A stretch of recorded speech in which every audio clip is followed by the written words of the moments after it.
अपने अविनाश भाई का बहुत बहुत हार्दिक धन्यवाद देती हूँ कि लड़कियों की परवरिश उन्होंने एक माँ बाप की तरह की और अच्छे संस्कार दिए हैं। जो आज की खबर देखने से पहले जरा इस बाइट को ध्यान से सुनना होगा, क्योंकि खबर के महत्व को समझने के लिए इस बाइट को सुनना बेहद जरूरी है। मेरी शादी वो मेरे पापा 1.5 साल हो गए थे, मेरे पापा को एक्सपायर है। तो मेरी जब शादी में सुतेले भाई ने कर दी थी, और मेरी शादी जो बोल के हुई थी कि मेरे सुतेले भाई ने ये नहीं बताया था कि इसकी आंखों में दिक्कत है। उन्होंने झूठ बोल के शादी कर दी थी, ये बात कह कर। लेकिन जब मैं ससुराल में आई तो मेरे साथ लड़ाई झगड़ा होने लगा। कहने लगा तेरे भाई ने हमें ये नहीं बताया कि तेरी आंखों में दिक्कत है। मैं बोली नहीं बताया होगा, लेकिन जब बात पता चली तो नहीं बताया था।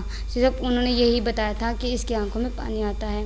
और जब जैसे तैसे मैंने फ़ोन किया, भाई मेरी मदद करो, तो मैं ऐसे नहीं वो करूँगी कि मेरे साथ तो लड़ाई झगड़ा बहुत हो रहा है। तो उसके बाद उसमें भाई ने बोलते जा कोई मैं तेरा कुछ नहीं लगता हूँ। तो उसने मेरी शादी के बाद ऐसे बोल दिया।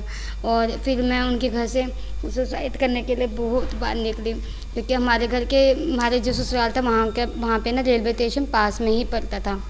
तो वहाँ मैं सुसाइड करने के लिए बहुत बार निकली। मैंने कहा मर जाऊँगी, मैं क्या करूँगी जी के, वो करूँगी, मेरा कोई नहीं है, वो नहीं है। तो मैंने इतनी बार सोचा मरने के लिए। बिल्कुल सही सुना आपने, और यही सच्चाई भी है, शायद कई घरों की सच्चाई है। आस पड़ोस में अगर नजर डालेंगे तो न जाने कितने घर मिल जाएंगे जहां पे ऐसी घटनाएं घटित होती हैं। और इन सबको आसरा कौन दे रहा है? तो वो है स्वीट होम, और स्वीट होम का मायका। और जब यह मायका नजफगढ़ विधानसभा में हो तो नजफगढ़ विधानसभा की सबसे बेहतरीन राजनेता और समाज सेवक नीलम कृष्ण पहलवान दौरा क्यों न करें। और शायद यही कारण भी रहा कि नीलम कृष्ण पहलवान लगातार स्वीट होम के मायका का दौरा करती रहती हैं। लेकिन आज का दौरा बेहद खास और खूबसूरत था। अब इस दौरे को जानने से भी पहले इस बाइट को सुनना बेहद जरूरी है। आखिर वो कौन सा कारण बन गया जब नीलम कृष्ण पहलवान आज इन मासूम बच्चों के बीच खुशियों की लकीर लेकर के पहुंची। और खुशियां कुछ इस कदर थी कि मानो चारों तरफ एक खुशनुमा माहौल बन गया।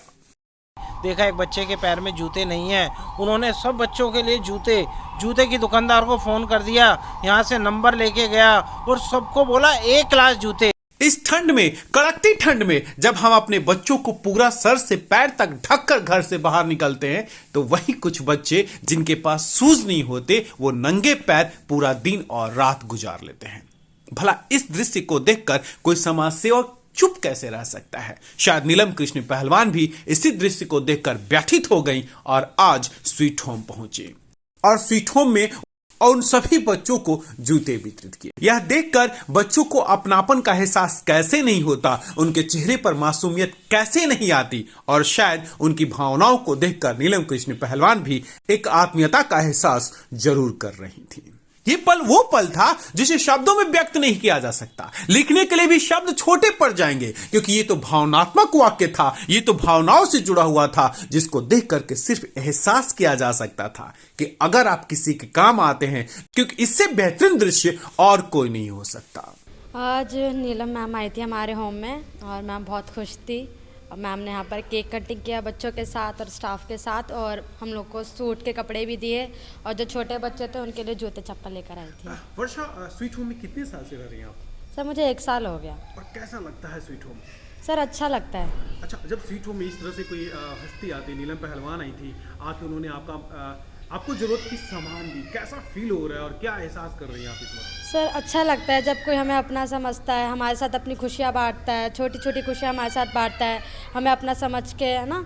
तो सर अच्छा लगता है कि हाँ, मतलब लगता नहीं कि हमारी फैमिली नहीं है, ऐसा लगता है जैसे बहुत बड़ी फैमिली है, हम अकेले नहीं हैं। मैम है वो हमेशा हमारे यहाँ आती जाती रहती हैं और हमारा बहुत ध्यान रखती हैं कि हमें किसी भी चीज़ की नीड होती है तो उसे फुलफिल करने की कोशिश हमेशा करती हैं। आज क्या किया नीलम कृष्ण पहलवान ने? आज मैम आई, हमारे साथ केक कट किया, हमारे लिए गर्म सूट लेके आई और बच्चों के लिए शूज़ वगैरह सब लेके आई हैं। अच्छा, अमूमन स्वीट होम में बहुत लोग आते होंगे, लेकिन और लोग के आने में और नीलम कृष्ण पहलवान के आने में कुछ डिफरेंस फील होता है क्या, कि हाँ कोई आया है कुछ, या फिर सामान्य तरीका है?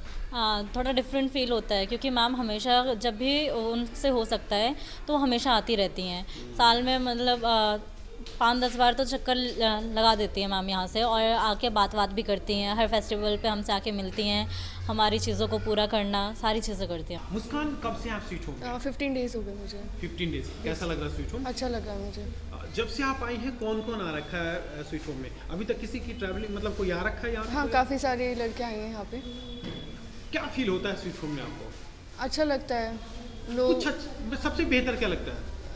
यहाँ पे सेटिस्फेक्शन है कि आप नई नई चीज़ें एक्सप्लोर करते हैं, नई नई चीज़ें। लोगों की प्रॉब्लम्स इतनी ज़्यादा होती हैं, हमसे ज़्यादा लोगों की प्रॉब्लम्स देख के हमें फील होता है कि हमारे लिए तो कुछ भी प्रॉब्लम नहीं है। ये चीज़ रियलाइज़ होती है हमें।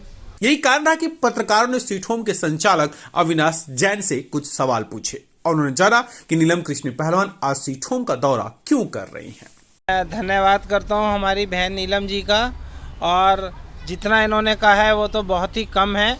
इनका सहयोग हमारे साथ हर वक्त बढ़ चढ़ के रहा है। कोई ऐसा फेस्टिवल नहीं रहता जब दीदी ना आए, बल्कि हमें तो दीदी से पता लगता है कि ये फेस्टिवल आ गया है। बिल्कुल एडवांस दीदी रहती हैं, जैसे कि हर फेस्टिवल का इंतज़ार कर रही हूँ, और किसी भी तरह की हमारे बच्चे को दिक्कत है। इन सभी सवालों के जवाब में ही कुछ और सवाल सामने आ गए और इन सवालों को लेकर के नीलम कृष्ण पहलवान ने अपने खूबसूरत से जवाब दिए। आज मैं अपने मायके में जो मेरा छोटा भाई अविनाश जैन चलाता है, इसके साथ हूँ, और हमेशा मेरा पहला सेलिब्रेशन चाहे कोई भी हो, चाहे कोई फेस्टिवल हो या नए साल का शुभारंभ हो, हमेशा मैं अपने इस मायके से आरंभ करती हूँ। और आज भी जैसा कि आप लोगों ने देखा कि मैंने बच्चों के साथ जो नए साल का आगाज़ है वो केक कटवा कर, बच्चों को मिठाइयाँ देकर, उनको जूते देकर, गर्म कपड़े देकर किया। जीवन लंबी नहीं बड़ी होनी चाहिए, राजेश खन्ना का ये खूबसूरत सा डायलॉग आज आंखों के सामने चित्रण हो गया।